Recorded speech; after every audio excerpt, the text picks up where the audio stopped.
Hello students, welcome to my channel. So today we are going to read our chapter number first of our history book class 9. So in our previous video lectures we have completed the introductory video and the topic the French Revolution means the French society during the late 18th century. Okay, so now we are going to study our topic 1.1, that is how they struggle to survive. Okay, let's start the topic.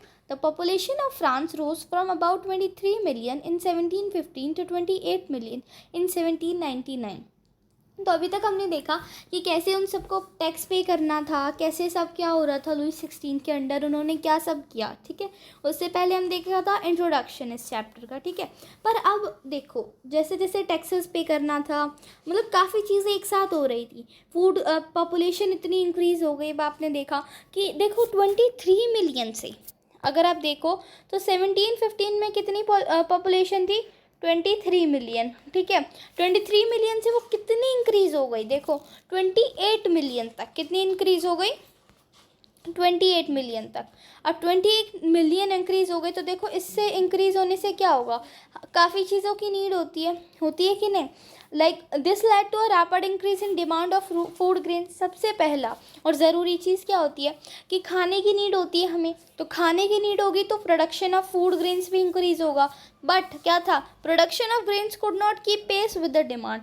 Production of grains था ना, production of grains उनकी बराबरी नहीं कर पा रहा था. क्यों नहीं कर पा रहा था, बिकॉज पॉपुलेशन थी ज़्यादा. 1/10 उनको क्लर्जी लोगों को भी देना था, इतना सब कुछ मैनेजमेंट नहीं हो पा रहा था. ठीक है, पॉपुलेशन बहुत ज़्यादा थी और प्रोडक्शन जो ऑफ ग्रेन्स था वो बहुत कम था. ठीक है, so the prices of bread which was the staple diet of the majority rose rapidly. अच्छा, अब एक 1 मार्क क्वेश्चन बताऊँ इसमें से, तो वो है staple diet of France is what. तो स्टेपल डाइट क्या है, क्या होती है स्टेपल डाइट, जो मेन फूड है, मतलब ज़्यादातर लोग जिसे खाते हैं. तो क्या था जिसे ज़्यादातर लोग खाते हैं वो होती है ब्रेड वहाँ की. ठीक है, ब्रेड. अब इसके देखो फूड ग्रेन्स की कमी है, मतलब लोग भी इंक्रीज़ हो रहे हैं, तो क्या होगा, उनके जो प्राइसेस थे वो वेरी हाई कर दिए गए, प्राइसेस को बढ़ा दिया गया. अब प्राइसेस हाई हो रहे हैं सो क्या होगा, पुअर लोग उसे खरीद नहीं पाएंगे. देखो अब यही चीज़ हम इसके अंदर पढ़ेंगे. देखो, so the prices of bread which was the staple diet of the majority rose rapidly.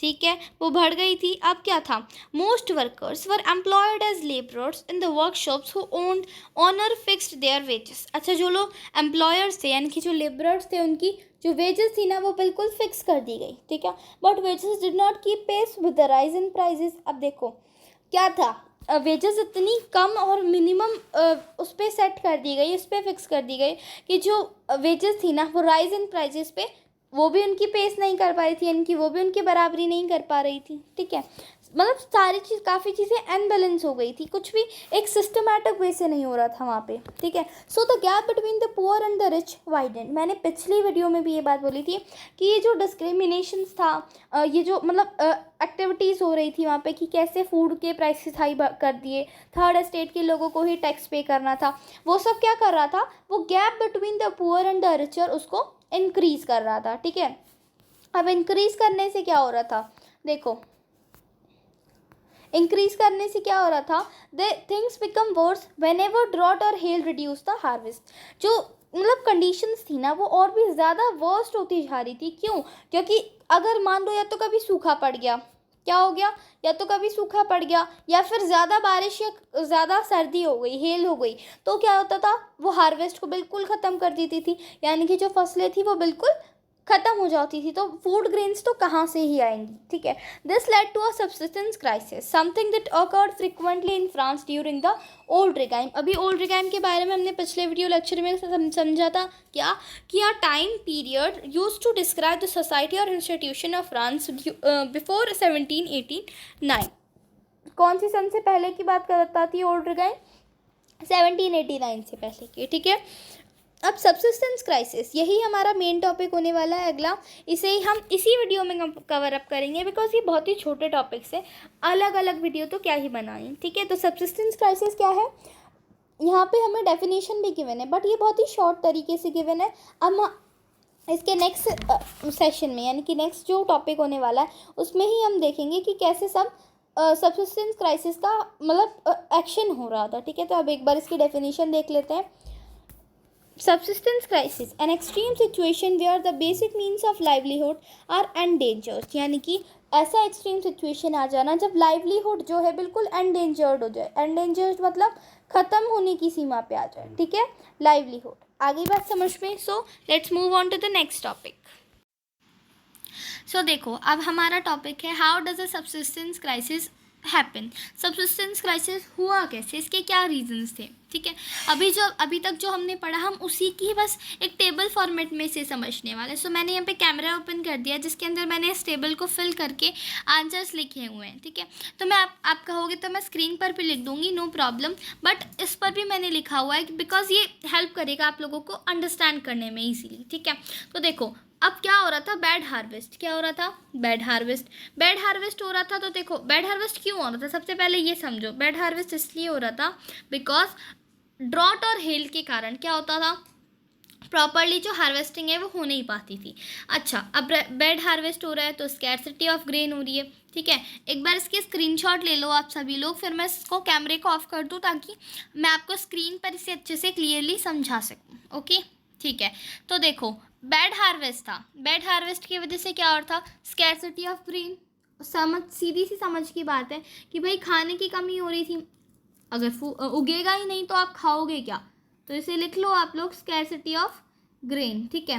Next है, स्कैरसिटी ऑफ ग्रेन हो रही है तो क्या होगा, अक्सर ये चीज़ें होती हैं, हम डे टू डे लाइफ में भी इसे देखते हैं, क्या कि राइजिंग फूड प्राइसेस बढ़ते हैं ना। तो थर्ड जो ब्लॉक है उसके अंदर लिखो राइजिंग फूड प्राइसेस, ठीक है। जो पैसे थे मतलब ब्रेड की फूड प्राइसेस बढ़ गए, हमने अभी देखा फूड प्राइसेस, ठीक है। इसके कारण क्या हो रहा था, फूड प्राइसेस बढ़ने के कारण the poorest can no longer buy bread. जो गरीब लोग थे, यानी कि थर्ड एस्टेट के भी थर्ड और सेकंड जो पार्टी के लोग थे, वो लोग ब्रेड यानी कि जो उनका स्टेपल डाइट था वो उसे खरीद ज़्यादा नहीं पा रहे थे, ठीक है। अच्छा, अब एक बात बताओ, इससे क्या होगा, डिस्टेंस इंक्रीज हो जाएगा पुअर और किसके बिटवीन, बताओ किसके बिटवीन, यस, जो क्लर्जी और नोबिलिटी थी, यानी कि फर्स्ट स्टेट और सेकंड स्टेट और थर्ड स्टेट, इनमें इतना डिस्क्रिमिनेशन हो जाएगा बिकॉज ऑफ द मतलब कुछ ही कारण थे, टैक्सेस इंक्रीज होना, लाइक प्रिविलेजेस मिलना उन्हें, तो इन सब रीजंस के कारण ही जो था ये सब हो रहा था। अच्छा, अब एक बात बताओ, तो poorest can no longer buy bread. अब जो बेचारे गरीब लोग हैं उन्हें खाना ही प्रॉपरली नहीं मिलेगा तो वो कैसे सब करेंगे, मतलब वर्क भी नहीं वो प्रॉपरली कर पाएंगे, ठीक है। अब क्या होगा, द वीकर बॉडीज़। अच्छा, अब दो रीजंस होते हैं। फर्स्ट ब्लॉक में हमें लिखना है वीकर बॉडीज़। क्या लिखना है, वीकर बॉडीज़। क्यों, अच्छा, खाना नहीं खाओगे तो कमज़ोर होगे ना, सीधी सी बात है। खाना नहीं खाएंगे तो क्या होगा, कमज़ोर होंगे, बिकॉज इतने पैसा ही नहीं है कि हम खाना खरीद लें। खाना तो चलो फिर भी मिल रहा है, पर इतने पैसा नहीं है जो उन्हें खरीद लें। अब वीकर बॉडीज़ हो रहा है तो हम क्या करेंगे भाई, फूड रिवॉर्ड्स करेंगे, मतलब फूड के लिए लाइक हम कह सकते हैं एक तरीके से रिवॉल्ट करेंगे, हमें भी खाना दो। फूड रिवॉर्ड्स, स्पेलिंग है इसकी RIOTS, फूड रिवॉर्ड्स, ठीक है। नेक्स्ट, फूड रिवॉर्ड्स हो रहा है तो क्या होगा, डिजीज़ एपिडेमिक हो रहे हैं, महामारी बढ़ रही है, तो डिजीज़ एपिडेमिक इसमें ऑलरेडी फिल है, ठीक है। नेक्स्ट, लास्ट और हमारे पास क्या ऑप्शन है, बताओ। जब इतना सब कुछ हो ही रहा है तो क्या क्या लास्ट का पॉइंट मेन जो रहता है, हर किसी के साथ क्या होता है, मान लो अगर डिजीज़ कोई भी एपिडेमिक हो गई है तो क्या होगा, increase number of death, increase in number of death लिख सकते हो आप या फिर इंक्रीज नंबर ऑफ डेथ भी लिख सकते हो। आई होप कि आपको ये समझ में आया होगा कि सबसिस्टेंस क्राइसिस कैसे हो रहा था, यानी कि लोगों का जो लाइवलीहुड था वो कैसे एंडेंजर्ड हो रहा था। ये वही सारा प्रोसेस है जो अभी हमने डेफिनेशन देखी थी, उसी को ही अब हमने सॉल्व करके देखा है कि ये सब क्यों हो रहा था, स्टार्टिंग से लेकर अब तक के जो भी रीजंस थे वो हमने इसके अंदर फिल कर दिए हैं। आई होप आप सभी को बहुत अच्छे से 2 टॉपिक क्लियर हो गए होंगे। वीडियो भी बहुत शॉर्ट थी, सबको मज़े भी आए होंगे पढ़ने में, और अपनी नॉलेज लेवल भी आप लोगों ने इंक्रीज़ की होगी इसको सॉल्व करने के बाद, ठीक है। So I hope you like the video, you will subscribe the channel surely. Okay, bye bye.